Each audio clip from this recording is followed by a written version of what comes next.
For Wallow Jones and all of the cat lovers out there.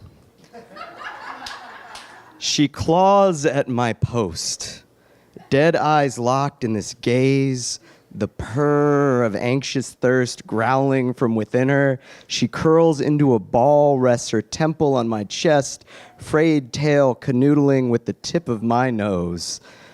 The sex is rough and careless. She has 9 whole lives to play with.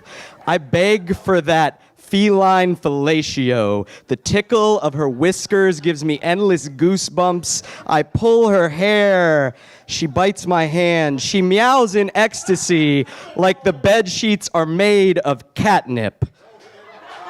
Her face Cheshires into the pillows. Her back arches like the cat that caught the canary.